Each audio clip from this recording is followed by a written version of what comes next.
Hello, good evening friends. I hope तुम्ही खूप खूप मजेत असाल. तर आहे ना, इथे मी आता स्वयंपाकाची तयारी करणार आहे. अवतार पाहिलं माझं कसं झालं आहे, डोळे पण काळे झाले, थोडं बरं वाटत नाही, चेहरा पण कसंच दिसतोय. आणि आज चतुर्थी आहे. चतुर्थीच्या सगळ्यांना हार्दिक शुभेच्छा. स्वयंपाक करायचा आता. स्वयंपाकासाठी करतोय आम्ही पिठलं, भाकर आणि राईस. चला तर आपण स्वयंपाक करूया, मग काहीतरी नवीन शिकूया. मी तुम्हाला काहीतरी शिकवते आज, बघूया कसं जमतंय कसं नाही. तर चला आजच्या ब्लॉगला आपण सुरुवात करूया. तर इथे संध्याकाळचा स्वयंपाक आपण करतोय ना, तर इथे आता मी तुम्हाला जसं सांगितलं होतं आपल्याला पिठलं, भाकर आणि भात करायचं आहे. तर इथे तांदूळ घेतले मी कुकरमध्ये आणि ते मस्त स्वच्छ धुवून घ्यायचे 2 ते 3 वेळा स्वच्छ पाण्याने आपल्याला. आणि त्याच्यात मग आपल्याला धुवून झाल्यानंतर आपल्याला त्याच्यात टाकायचे मीठ. तुम्ही बघू शकतात आता मी इथे मीठ टाकणार आहे.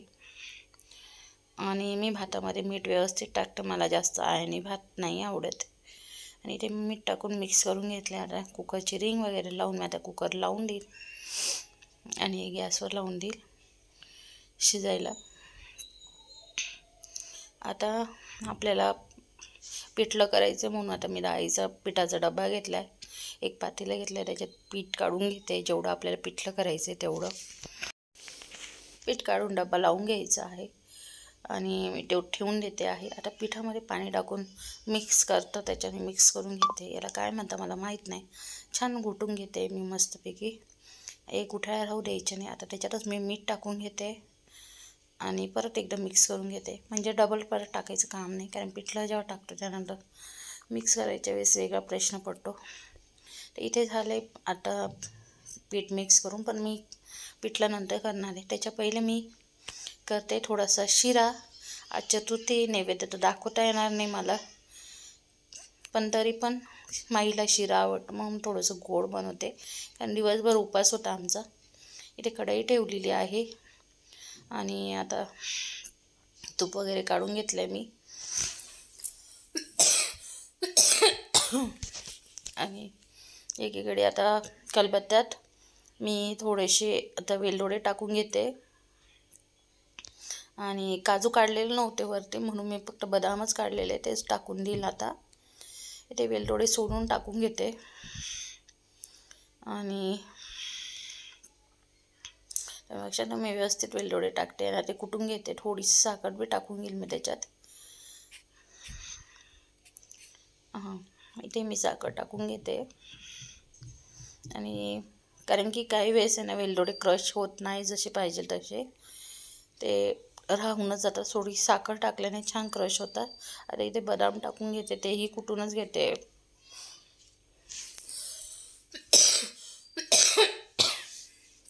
आणि तुम्हाला खोकल्याचा आवाज येत असेल व्हॉइस ओव्हर करताना, माझी तब्येत खूपच बिघडलेली आहे, त्यामुळं हा व्हिडिओ जरा लेट आहे. आणि इथे मी आता रवा घेतला आहे. मी रवा फ्रीजमध्ये ठेवते कारण कीड लागून जातं माझ्या इथे. मला वाटलं काही आहे का, पण तो वेलदोडा उडालेला होता, तोच होता. मग आता चाळून घेते. थोडंसं हलकंसं पहिले भाजून घेतल्याने मग तूप टाकल्याने तूप कमी लागतं आणि माझ्याकडे तूप जास्त नाहीच राहिलेले. आणि इथे मला बरं नसल्यामुळे मी टेकत होती. काय करणार, माणूस थकून जातं.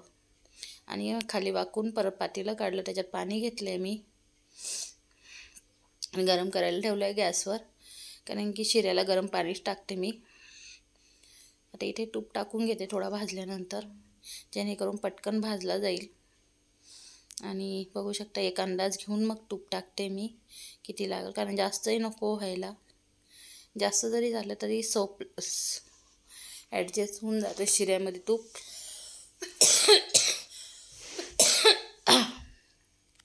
पण कमीच तुपाचा करायचा होता मला. आता इथे कांदा घेऊन आली आहे पिठल्यामध्ये टाकायला. हिरवी मिरची तिखट नाही, त्यामुळे हिरवी मिरचीचं न करता आज लाल मसाल्याचं करते. तर इथं कांदा कापून घेते मी आणि एकीकडं रवाही भाजू राहिला कढईत. तर मग बघू शकता एकीकडे कांदा कापायचा, एकीकडे रवा भाजायचा. हे सगळे कामं एका टायमाला ॲट टाईम करावं लागतात. तुम्ही सगळेजण या प्रकारे स्वयंपाक करतात, वेगळं काहीच नाही आहे त्याच्यात. फक्त करण्याची पद्धती वेगवेगळ्या असतात. आता इथे मी आपण कुटलेलं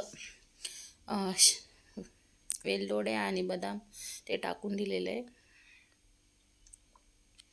आणि मस्त भाजून घेते.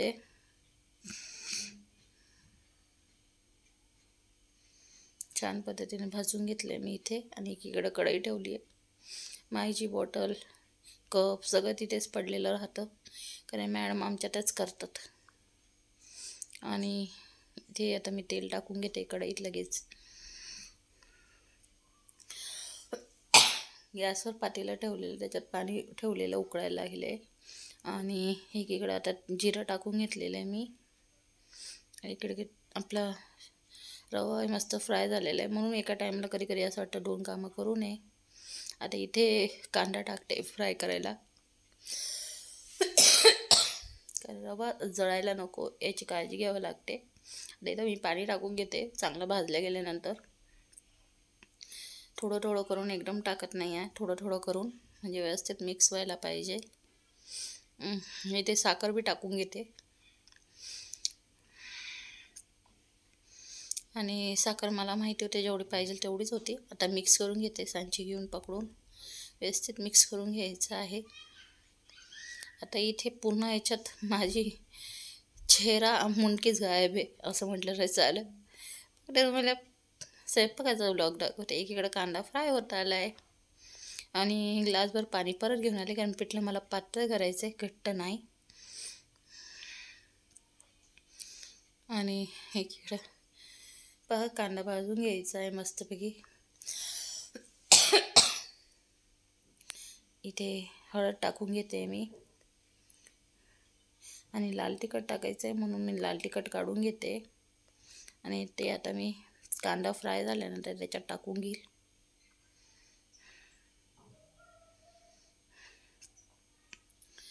बारीक गॅसवर जर करत राहिलं ना बोर होऊन जातं. आणि एकीकडे साखरही विरघळून चालली आहे आपल्या शिऱ्यामध्ये. लाल तिखट टाकून दिलं आहे मी. आता मिक्स करून घेऊया. आणि पिठल्यामध्ये याच्यामध्ये पाणी टाकून घेतलं आहे मी अजून, आणि मिक्स करून परत चाळून मग टाकलं आहे, जेणेकरून मीठ वगैरे व्यवस्थित सगळं मिक्स व्हायला पाहिजे. आता परत पाणी टाकायचं आहे मला, मग मी पाणी भरून आणलं आणि टाकून घेते मी आता. तर मग शकता पातळ केलं आहे मी, पण ते 1-2 मिनटातच घट्ट होऊन येतं.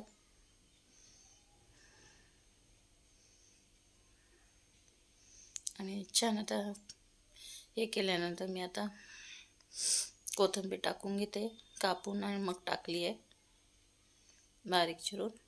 शिरा झाला एकदा फायनल, एकदा चाळून घेते.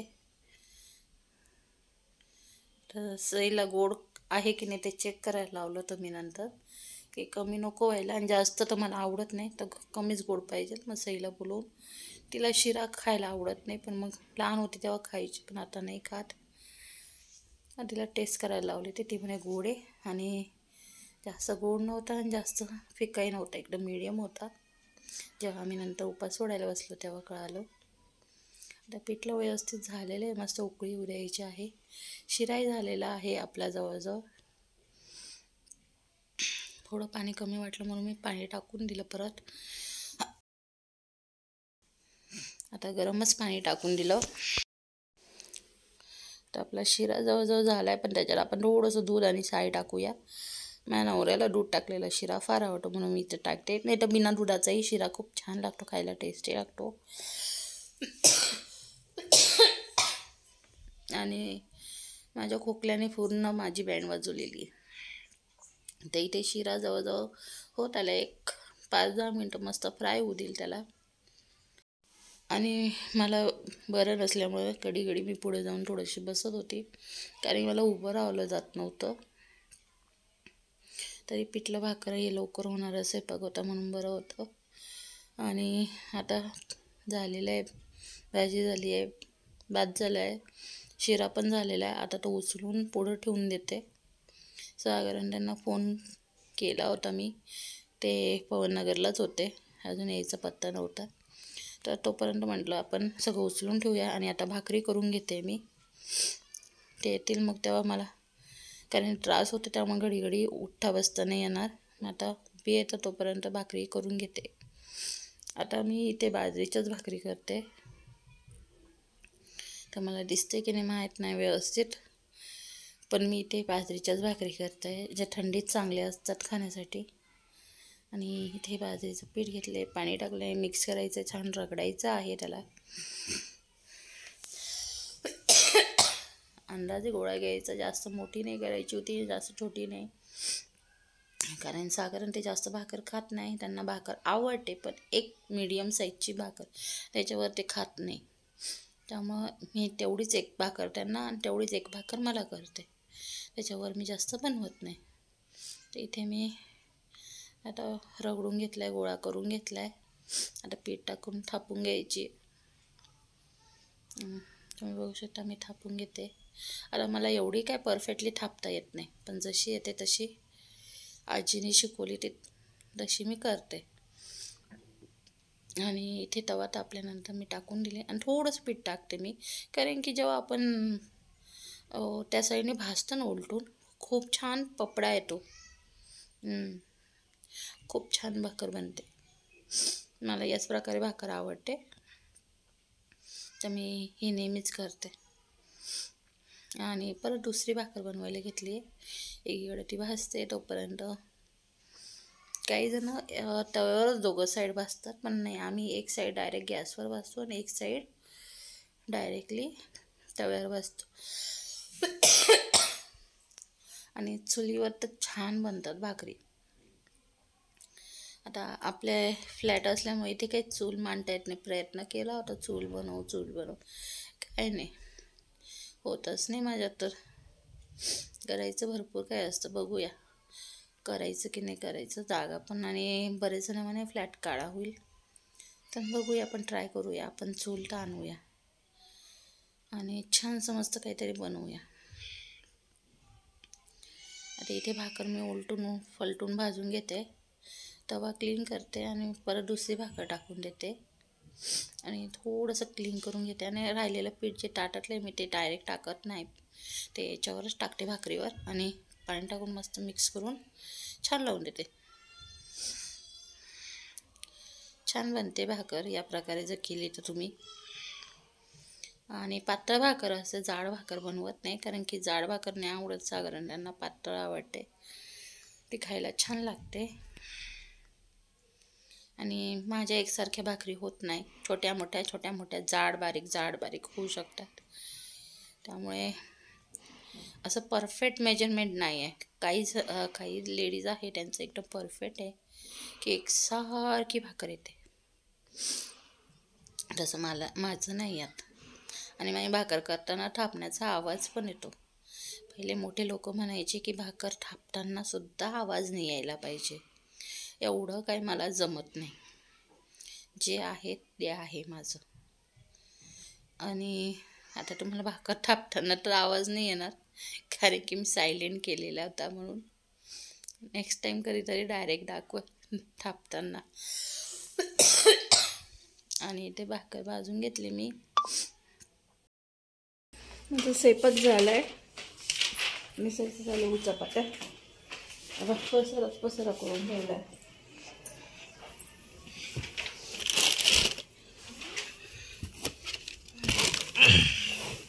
आता हे अवस्थेत मी थोडं बसते, मला नंतर जेवायला वाटते, जेवण करते. भेटूया आपण. तर आजचं मेनू मी पाहिलंच आहे, पिठलं भात, भाकर, शिरा. पण तरी माझं याच्यावर होणार नाही, नुसतं पिठलं आणि भाकरवर मला होत नाही. भाकर म्हटले ना काय त्याचं चमचमीत खाऊशी वाटतं. एकटं ठेचा पाहिजे, नाही तर मग लोणचं तरी पाहिजे हमकाच. तर आता लोणचं पण घेऊन बसेल. लोणचं खार लावून अर्धी भाकरची चतकुर भाकर काय ना मी तशीच संपवते आणि मग बाकीचं जेवण करते. मला आवडतं लोणचं भाकर, लोणचं पोळी पण फार आवडते, पण बघूया. तब्येत एवढी बिघडून गेली का माझी. कफ झाले मला, सईचे झाले ओके आणि मी झाली व्हायरल आता डाऊन. तर आता बघूया ते केव्हा येतं केव्हा नाही. कारण ते पवननगरला आहे आणि येतच होते. ठीक आहे चला. सागर ते येऊन गेल्यानंतर जेवण वगैरे झालं, त्यानंतर मी आता बसले मशीनवर. तर इथे मी घेतलं आहे फोम, ब्लाऊजचा उरलेला कपडा आणि खाली अस्तर. तर बॅगचं फेशियल अस्तर असतं तेच घेतलेलं आहे. आणि इथे एकसारखं करून आपल्याला पिना लावून घ्यायची आहे, कारण की ते स्टिच करायचे तर खालीवर सटकायला नको आणि एक कमी जास्तही व्हायला नको. या प्रकारे आपण एकसारखं करून स्टिच करून घ्यायचं. तुम्ही म्हणाल खरंच ब्लाऊजचं पीस आहे का, तर हो खरंच ब्लाऊजचं उरलेला पीस आहे. ब्लाऊजचं पीस मोठं आहे आणि माप कमी होतं, त्यामुळे त्यांचं ब्लाऊजचं पीस उरलं. आता त्यांच्याकडनं मी याचे तर चार्जेस घेणार आहे, पण बॅग कशी बनवली ते पण बघा आणि आवडली तर मला नक्की सांगा की खरंच छान बनली. आता मी एकसारखी स्टिच करून घेते. भले कपडा खालीवर आहे म्हणजे कमी जास्त आहे, पण तरी आपण टिप मारताना एकसारखी टिप मारण्याचा प्रयत्न करायचा. आणि मग त्या एक एक पिन काढून मी स्टिच करून घेते व्यवस्थित. एवढी घाई नाही आहे, व्यवस्थित स्टिच करायचं आहे. खालीवर व्हायला नाही पाहिजे किंवा ओढलंही नाही गेलं पाहिजे, नाही तर बॅग व्यवस्थित बनणार नाही, फिनिशिंग येणार नाही. तुम्ही घरच्या घरी जर तुमच्याकडे मशीन असेल तर या प्रकारे बनवू शकतात. आपल्या साडीमध्ये वगैरे फोम निघतात आणि आपलं नॉर्मल अस्तरसुद्धा चालतं किंवा आपलं बेडशीट वगैरे असेल तर ते यूज करून शिवून बघायचं. नंतर जर तुमचं काम चांगलं झालं तर तुम्हाला चांगलं यायला लागलं, विकण्यासाठी बनवाल तेव्हा तुम्ही या प्रकारे बनवू शकतात. पण प्रॅक्टिससाठी तुम्ही सगळ्या प्रकारे यूज करू शकता. आणि आता इथे मी एक्स्ट्राचा भाग कटिंग करून घेते. बघू शकतात. आता मी मध्ये मोल्ड करून आपल्याला मधलं सेंटर करून घ्यायचं आहे. एकसारखं करून घ्यायचं, पिन लावून घ्यायची आपल्याला, जेणेकरून आपलं सेंटर होऊन जाईल. आणि जो एक्स्ट्राचा भाग वाटतो एकसारखा नाही तो कट करून घ्यायचा आहे. आता कोणी कट करून घ्यायचे जेणेकरून मधलं सेंटर कळेल. आता आपल्याला एक टीप मारून घ्यायची आहे स्ट्रेट मध्यभागी.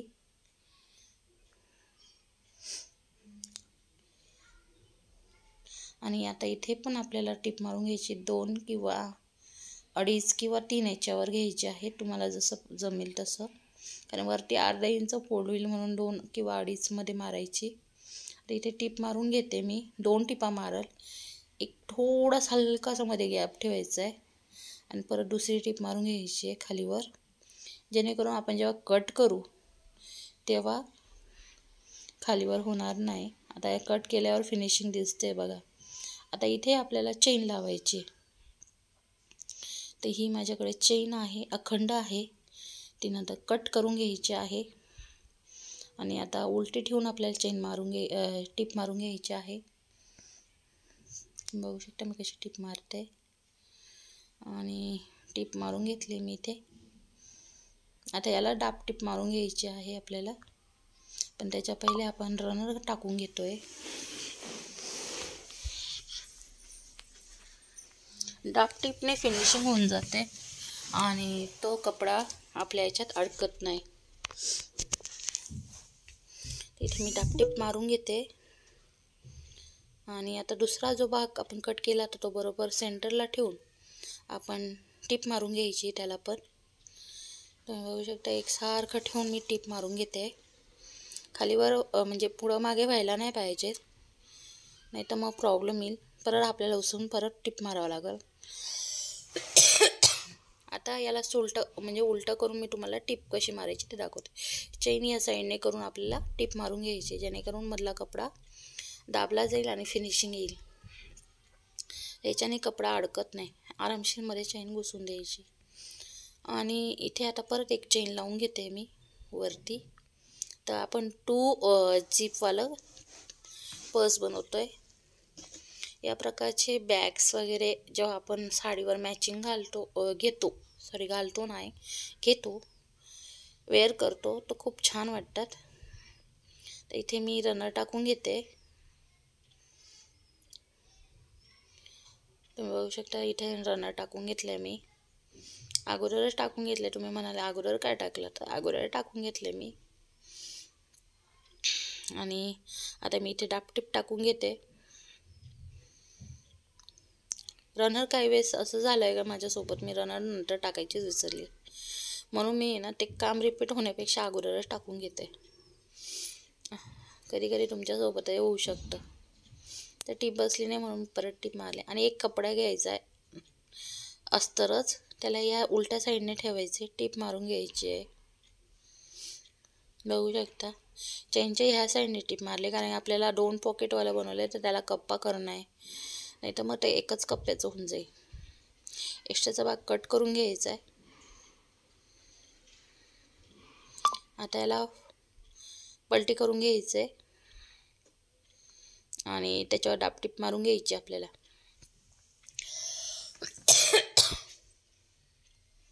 या प्रकारे फिनिशिंग होऊन जाते. आता याच्यात डिवाइड होऊन गेलं आहे फर्स्ट आणि सेकंड कप्पा. तर आता इथे आपण खालून थोडंसं फोल्ड करून घ्यायचं आहे, अर्धा ते 1 इंच, आणि टिप मारून घ्यायची आपल्याला. त्याच्या पहिले आपण पिन लावून घेऊ शकतो, जर आपल्याला वाटतंय खालीवर होतंय किंवा सटकतंय तर. आणि इथे टिप मारून घ्यायची आहे एकदम भक्कम अशी.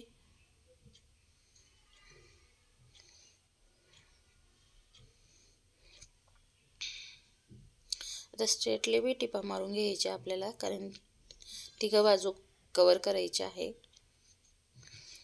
तर या साईडने कट झाल्यानंतर एक्स्ट्राचा भाग जेवढा असेल तेवढा कट करून घ्यायचा आहे आपण, आणि इकडच्या साईडने टिप मारायची.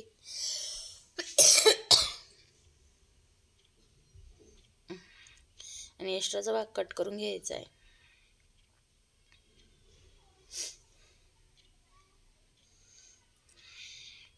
आता हा कपडा उरलेला होता, त्याचे आपल्याला हँडल बनवायचे. तर इथे मी स्ट्रेट करून घेते त्याला आणि 2 डिवाइड करून घेते, जेवढा आहे त्याच्यातच इथे डिवाइड करून घ्यायचं आहे आणि एकसारखं करून घ्यायचं आहे. आता फोल्ड करायचं आहे दोघं साईडने मध्यभागी, आणि परत एक फोल्ड मारून आपल्याला टिप मारून घ्यायची आहे. या प्रकारे याच्याने आपलं हँडल भक्कम बनतं. तुम्ही हवं तर त्याच्यात एक्स्ट्रा कपडा बी टाकू शकतात किंवा अस्तर लावूनही करू शकतात, पण मी सिम्पलच पीसचंच ठेवलं आहे. आणि डबल टिप टाकून घ्यायची आहे. दुसराही त्याचप्रमाणे करायचं आहे आणि टिप टाकून घ्यायची आहे. या प्रकारे आपल्याला दोघं हँडल रेडी करायचे. आता दुसऱ्या साईडने बी टिप मारून घेईल मी, आणि काठाला मारायची आहे, मध्यभागी नाही, म्हणजे फिनिशिंग येईल आणि छान अशी टिप बसेल. टिप बसली नव्हती म्हणून मी परत एक टिप मारली, छान बसली. आता मी याचं मेजरमेंट तुम्हाला दाखवते. तर हे दोघं सारखे करून घेतले आणि एक्स्ट्राचा जो भाग आहे तो कट करून घेतला आहे. तर याचं मेजरमेंट आहे 18, आणि कपड्याचं मेजरमेंट दाखवलं नव्हतं तेही दाखवते. आणि तुम्ही बघू शकता 13, 14, 25 याच प्रकारे. पण उरलेला कपडा जेवढा आहे त्याच्यावर डिपेंड आहे तुमचा कपडा किती उरला आहे, छोटी पर्स बनेल की मोठी. आता आपल्याला हँडल लावायचे आहे. हँडल लावण्यासाठी आपण मार्किंग करून घ्यायची आहे. तर आता मी इथे मार्किंग करून घेते. बाहेरूनच आता वरतून लावायचे हँडल, त्यामुळे एक मार्किंग करून घ्यायची आहे. तर इथे मी मार्किंग करून घेते वरतून 2-2.5 इंच, आणि एक लाईन करून घेतली ड्रॉ, आणि मधलं सेंटर काढायचं आहे. आता हे सेंटरला एक कट मारते मी त्या हिशोबाने. आता इकडनं 2.5, 3.5, 1 इंचचं आपलं बेल्ट आहे, बरोबर 1 इंचचं आहे, तर मग 3.5, 2.5 या भागातच बसवलेला आहे. आणि तो बघा कसं बसवलं आहे, खालून वरती अर्धा इंच वर ते मेजरमेंटनुसार घेतलेलं आहे. तुम्ही हवं तर डायरेक्ट अटॅचमेंट करून मग चेन लावू शकतात. आणि मी इथून वरतून लावला आहे. आता बॉक्स करून त्याला फिनिशिंग करून घेईल मी.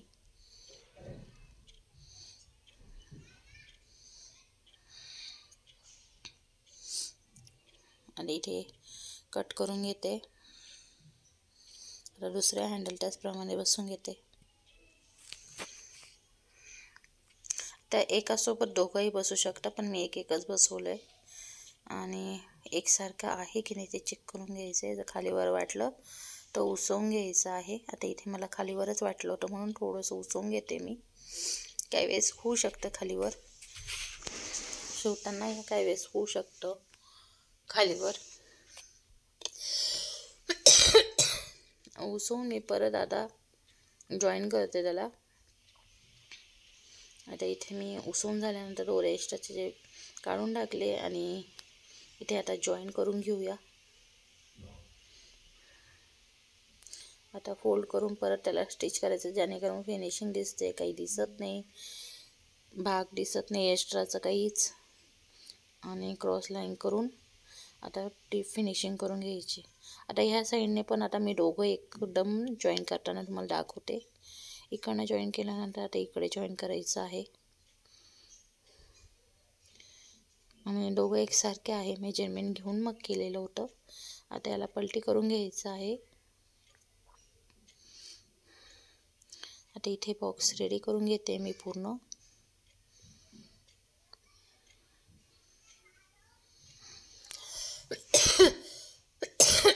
आता दुसराही बॉक्स त्याचप्रमाणे रेडी करून घ्यायचा आहे पलटी करून.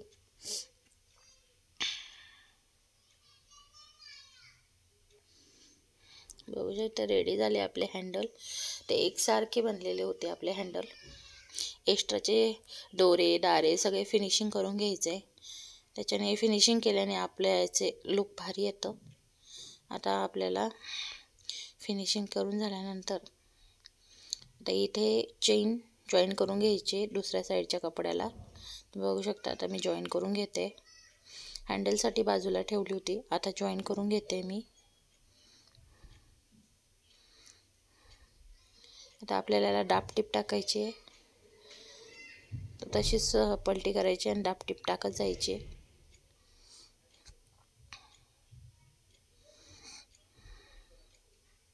जर तुम्ही रनर अगोदर टाकलं नसतं ना तसं पण झालं असतं, पण मी रनर टाकून घेतलेलं होतं म्हणून. नाही तर एक एक चेन बाजूला राहून तुम्ही डापटीप टाकून मग तुम्ही रनर ॲड केलं असतं तरी चाललं असतं. त्याप्रकारे तुम्ही बघू शकता आता मी टिपा टाकून घेतलेल्या आहे, डापटीप पण टाकून झालेली आहे आपली. तर आता आपल्याला फोल्ड केलेला करून घ्यायचं आहे, व्यवस्थित एकसारखं करून घ्यायचं आहे. बघू शकतात आता बाकी सगळं फिनिशिंग झालं आहे. आता खालचंच बाकी आहे, बॉटम रेडी करायचं आहे.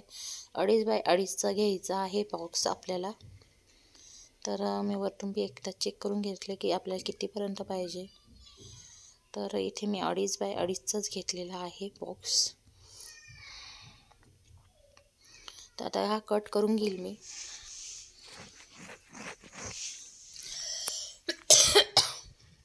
बघू शकता इथे मी कट करून घेते.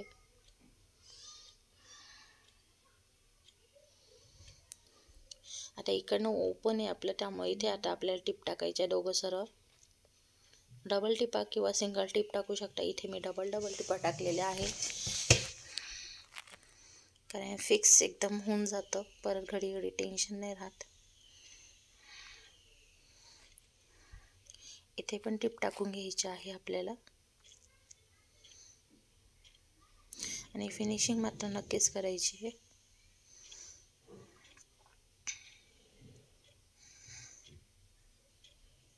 आता एक पट्टी घ्यायची, ती इथे असे जॉईन करायची आपल्याला फिनिशिंगसाठी. तर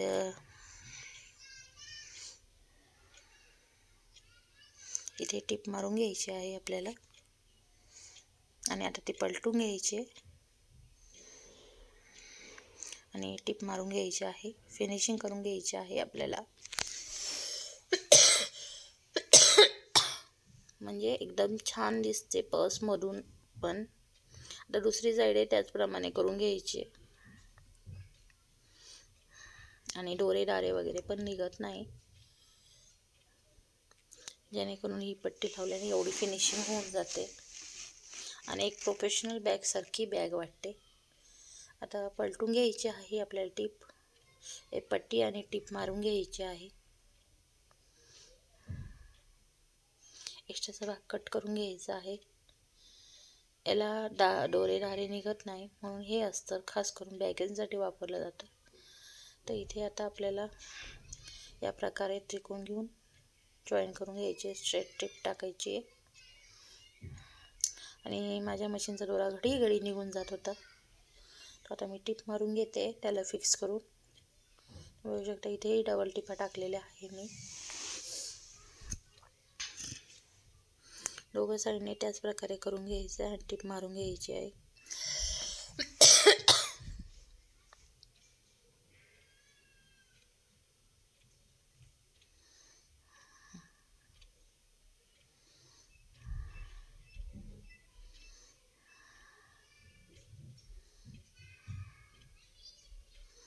आणि यालाही पट्टी लावून आपल्याला फिनिशिंग करून घ्यायची आहे. फिनिशिंग केल्याने मी जसं सांगितलं तुम्हाला की खूप छान वाटते, त्याचप्रमाणे फिनिशिंग करून घ्यायची आहे. पलटी मारून घ्यायची, टिप मारून फिनिशिंग करून घ्यायची आहे. दोघं साईड याच प्रकारे करून घ्यायचे आहे आपल्याला. आणि आता बघू शकता मी टिप मारून घेते पलटी करून. तर ऑलमोस्ट आपली बॅग रेडी झालेली आहे. तुम्ही बघू शकता. आता फिनिशिंग करून घ्यायचे, जे एक्स्ट्राचे दोरे दारे काय असेल नसेल तेवढे काढून घ्यायचे. आता पूर्ण बॅग आपली रेडी आहे आणि हा बॅगचा आकार बघू शकता. आता इथून चेनमधनं खोलून पलटून घ्यायची बॅग आपल्याला. दोरे काही एक्स्ट्रा दिसले तेही कट करून घेतले मी, पलटून घेतली आहे बॅग आपली, बघू शकतात.